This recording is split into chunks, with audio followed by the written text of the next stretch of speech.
right, hi everyone. Welcome back. As I mentioned early in my previous video, just came back from Euros, and to kick off my Euros content coverage, I have with me none other than the one and only winner of the inaugural Euros Championships, none other than Mike Sheehan. Hi Mike, how are you doing?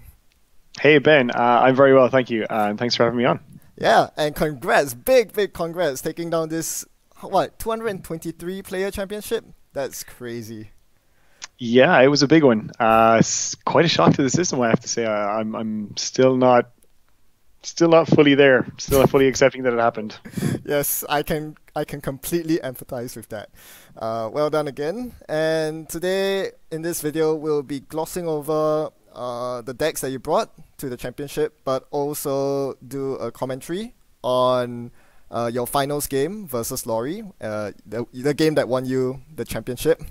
And we'll do a commentary, the commentary that the entire community deserves. So without further ado, let's begin. We'll first talk about your runner deck. This is I Don't Like Moon Days. Nice pun. Thank you. Basically a Siphon Wizard deck. I guess the one big question people have when looking at your deck list is, why is there an Apocalypse and how good was it throughout the 3 days? Okay, so I love Apocalypse. It is one of my favorite cards, and I even played Apex for a while, just to see if I could land it a couple of times. But everyone expects it in Apex.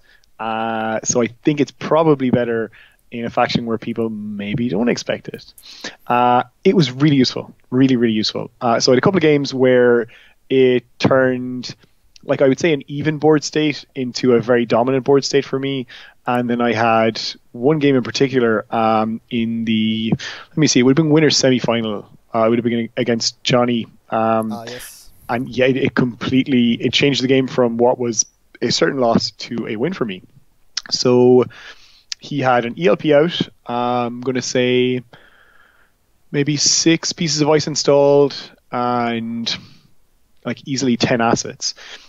So yeah, that's the moon spam matchup, presumably. Yeah, very much so. Yeah, and that was definitely a consideration when even including it in the first place.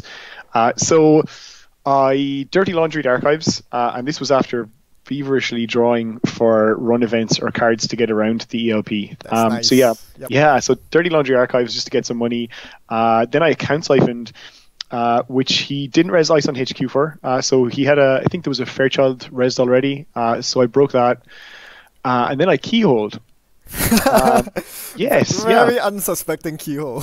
yeah. So the reason I keyholed third is because he had the money to res ice on R&D, and I didn't want to risk it. So logically, I should have keyholed first and then dirty laundry to potentially steal any agenda.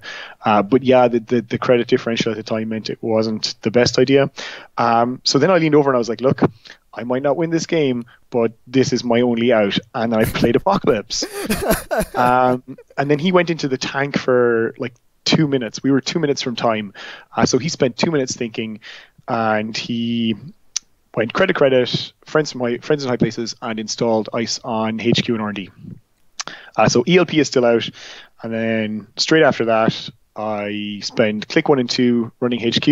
He doesn't res because I have all 3 of the breakers in the heap or in the bin, so I can just install them. And I snipe a global food, so that brought us to 4-4. But, and this is key, we were at time. This is my last turn, and he was the higher seed, so he would have gone through in a draw. So I ran HQ again, and I scored a successful field test. And then finally, on my last click, I mad dashed archives just because I had a spare card, and I love mad dash. Just such a good card, and there was actually a Vitruvius in the bin. So yeah, got the win. So that was Apocalypse's story of the day, and definitely worth the include. 9 agenda points to 4. Yeah, that sounds like a win to me. Thank you. Yeah. So I guess the debate, I suppose, is if you go 2 or 3 account siphons. I brought employee strikes because I thought I might face a bit of CI. And Hasty is, I think, a really good deck. But there were even more interesting CI combo decks. I think Jacob was playing one. Yes. So Employee Strike was worth bringing, I think, for sure. It didn't do a huge amount of work. It was used to turn off Corp Currents more than anything else. I'd probably stick with this in terms of the influence spread. I really like Planned Assault as well. Yeah, I think It's someone so coming into, I mean, I'm not sure how much meta predicting you were doing, but for someone who is not very sure of what the meta is going to be, I think you did a fairly good job in covering most of your bases. You have like turntable for Nisei's, you have strikes for CI, you have one turn and last creep for the NBN kill matchup. Seems like you are pretty well rounded. yeah.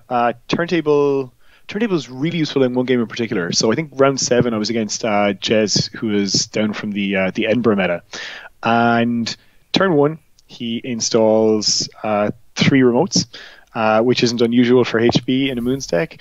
So I roll a dice, and I said for 1 and 2 I will use the outside, 3 and 4 I'll use the middle, 5 and 6 I'll use the closest one to HQ. So I roll a 6, so I Queen's Gambit the first card he installed. And it was a global food initiative. Yeah.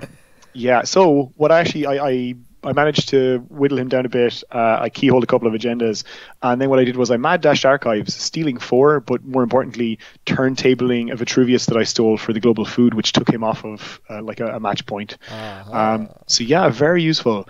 I thought maybe turntable would be useful if I was in a sync matchup and I could turntable breaking news into GFIs. Oh yeah. But it ended up not being the case. Yeah. Well, still pretty good job. I think it won you a fair bunch of games. It did not perform as well as the sync deck, but yeah, it's definitely held its own. Yep. Speaking of the sync deck, let's have a look at it. It looks very strangely familiar. Yes, I imagine it would. So yeah, kind of. I mean, I wouldn't say I'm totally surprised. This is probably one of the stronger, one of the decks that can hold its own in the meta right now. It seems like you adapted this list from my Worlds 2016 list. Of course, a lot of data packs have been released since then, and I think we can talk about some of the card choices. A lot of people have asked me post Worlds, like, what changes would you make to this deck to fit the current meta? And I think right now you're in a much better position to answer that than I am. So let's look at the main differences. The Ice Suite is probably the part that has changed the most, because we have the addition of 2 new pieces of ice, IP block and data ward. We see you run 2 IP blocks in your current list, but no data ward. So tell us a bit about that. Sure. So IP block is a suitably taxing piece of ice against what is, I think, the de facto fractor at this point, which is paperclip, right? So it costs the same to break as an Eli, but it's in faction, and it also has that glorious on encounter effect that NBN do so well. And it's on encounter if your runner has an AI installed, they must take a tag. Sounds good. Yes. So the question is, do I go for 2 IP blocks and 2 resistors, or 3 versus 1? Or the other consideration actually is, do you bring in a wraparound for even more AI hate? I went for 2 and 2. Resistor is almost universally good in that it's 0 to res, which really makes a difference in a deck where every credit counts. And this every credit counts mentality is the reason that I didn't have a data ward in there, because it's a hefty res cost, in fairness. Now, it's a 3 credit tax every time it's a minimum of a 3 credit tax every time the runner hits it. Indeed, yeah. But it is a little bit trickier to play effectively, I thought, plus that cost. So the IP block was really useful. Like, a worst case scenario is someone face checks it and it's a trace 3. So unless they have link, they're probably paying more into a trace than you are for resing it in the first place, which is fantastic. Yeah, the thing with IP block compared to the other barriers that we mentioned is that it has actually a very painful face check penalty, especially if you're a 0 link runner. So that kind of offsets the fact that it has a res cost compared to resistor. Yeah, for sure. Yeah, and what about data ward? What were your experiences? Because I suppose you've done a bit of testing with it. So I actually didn't do a huge amount of testing with Data Ward. I've played it in a couple of decks. In fact, one of them was a sync deck. I found it really useful in a deck with 3 Data Ravens if you could set up the combo. Yeah, exactly. Yeah. So if, like, depending on who you're facing, like if you have it on HQ or a remote, it's pretty fantastic. But I just didn't find that it pulled its weight. Or the other issue, like I said, was, you got to a point where you were really watching your credits, and if you want to keep your credit level up to threaten hard-hitting news, then paying the data ward res cost was a bit much at times. So that is ultimately why I cut it. Like, you'll know yourself, like, all of the ice in this is really good to res in terms of, first of all, not being too expensive, but second of all, the res cost in terms of what it taxes. And that's what I think all the ice here has in common. Yes. Yeah. Very, very nasty to break. And we'll see that in the finals game, as we'll talk about it a bit later. Another thing that you added were the 2 MCA informants. Presumably you killed a lot of film critics. Sorry, not film critics. Aaron Marans on the day itself.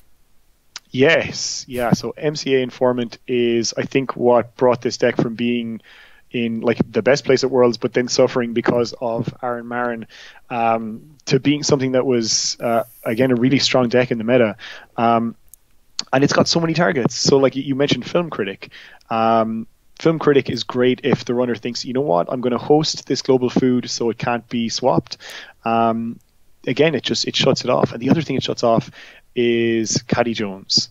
So there's huge. There's nothing better than whenever the runner has maybe 9-12 credits on it, and you put on MCA informant, and then they have a choice: do they take credits and float a tag for a turn, or do they get rid of Caddy? And usually Caddy goes. Yes, against this deck you have to kill the Caddy, sadly. So that's pretty good. To make room for these slots, you had to cut a couple of cards. I see you cut one Plascrete killing card. I think my old list used to have 2 Observe and Destroy. You're now down to 1. And 2 closed accounts as well. Yeah, losing the closed account seems pretty huge in my opinion. How did that work for you? That was really tough, actually. And that was the hardest one to make a decision on. I had considered dropping another ice in an effort to get a second closed accounts in. Like I had one game against Rasmus in the 8th round. And I got the combo of 24/7 into closed accounts into hard-hitting news, and it 100% won me the game because he was stuck with 6 tags for the rest of the game. Now, super interesting deck, right? The guy was running Valencia, and he had spent 9 influence on blackmail and 3 on rumor mill. Oh wow! Yes, by far the most interesting deck, full stop, that I saw over the 3 days. Really, really interesting. But he was also on Obelus, and by turn, I'm going to say 3, he had a Plascrete installed as well. So he was essentially impossible to kill. And what I did was, the only thing I did in, I think, 11 games with Sync, I scored out by playing Exchange of Information twice.